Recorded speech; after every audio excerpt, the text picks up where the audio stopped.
ഇനി എന്താണ് വിധി എന്നുള്ള കാര്യത്തിന് വേണ്ടി കാത്തിരിക്കുകയാണ്.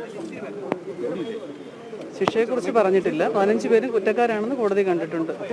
അതിൽ സന്തോഷമുണ്ട്.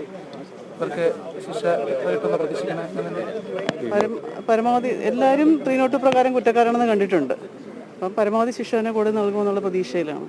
8 പേര് മാത്രമേ കൊലക്കുറ്റം ചുമത്തപ്പെട്ടിട്ടുള്ളൂ, ബാക്കിയുള്ള 15 പേര് അല്ല, അങ്ങനെയല്ല. അത് എല്ലാവരിലും 3 നോട്ടും ഉണ്ട്. അത് ഓരോരോ സെക്ഷൻ വൈസ് ആണ്. അത് കുറച്ചുകൂടെ ഇതായിട്ട് പ്രോസിക്യൂട്ടർ പറയും കാര്യമായിട്ട്. വിധിയിൽ സംതൃപ്തരാണോ ഇന്നത്തെ? അതെ അതെ, 15 പേരും കുറ്റക്കാരാണെന്ന് പറഞ്ഞതിൽ സംതൃപ്തരാണ്. അമ്മ എങ്ങനെ കാണുന്നു?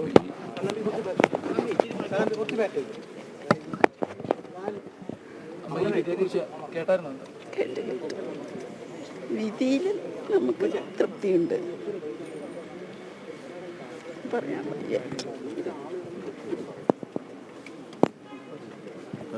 പരമാവധി ശിക്ഷ തന്നെ ലഭിക്കണമെന്നാണോ ആഗ്രഹിക്കുന്നത്? പിന്നെ തീർച്ചയായിട്ടും അവർക്ക് പരമാവധി ശിക്ഷ തന്നെ ലഭിക്കണം. ഓക്കെ.